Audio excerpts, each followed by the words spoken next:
नमस्कार मित्रांनो, welcome back. तर जसं आपण मागच्या व्हिडिओमध्ये बघितलं की जसा दरवाजा उघडला मंदिराचा, तर भगवान विश्वकर्मा जे अनंत महाराणा होता हे निघून गेले तिकडून. त्याच्यानंतर एक फार डिवाईन कुलपती होते तिकडे, ब्राह्मण होते, ज्यांनी ती विद्याधर का विद्यापती त्यांचं नाव होतं. त्यांनी ब्रह्मपदार्थ हा त्या आयडलच्या आतमध्ये ठेवला. मूर्त्यांच्या आतमध्ये लाकडी मूर्त्या बनवल्या त्याच्या 3, त्याच्या आतमध्ये ठेवला गेला आणि ते स्थापना केली गेली. तर असं म्हणतात, ते मंदिर बनवताना जो इंद्रद्युम्न राजा होता, त्यांनी अक्षरशः इंद्र आणि बऱ्याचशा डिटीज किंवा आपल्या देवांच्या गायडन्सने ती मंदिर बनवले. तर लक्षात ठेवा मित्रांनो, जगन्नाथपुरी हे फार सेक्रेट प्लेस आहे.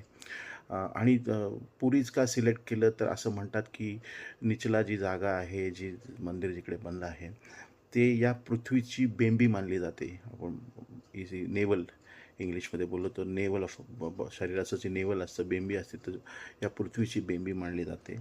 त्यासाठी ती साईट फार सेक्रेड साईट आहे. आणि देवांनी अक्षरशः ते मंदिर बनवायला इंद्रद्युम्नला गाईड केलं होतं.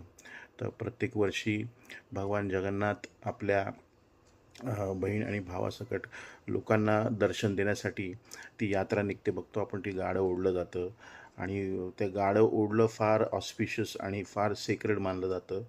तुमचे जेवढे पाप आहेत किंवा हे धुतले जातात त्याच्यातून, असं म्हणतात.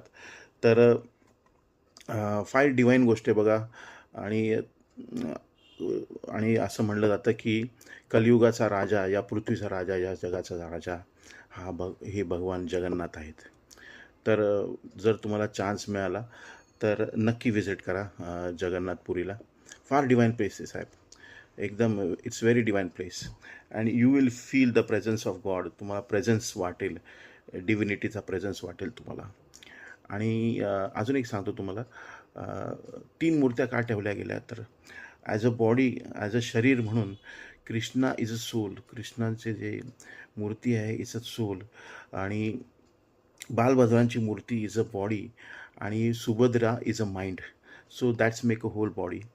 आणि त्याच्यासाठी 3 मूर्त्या ह्या ठेवल्या गेल्यात तिकडे. तर माहिती आवडली असेल तुम्हाला या व्हिडिओमधली, तर please let me know. And if there are any corrections, if I made any mistake, please let me know in a comment section.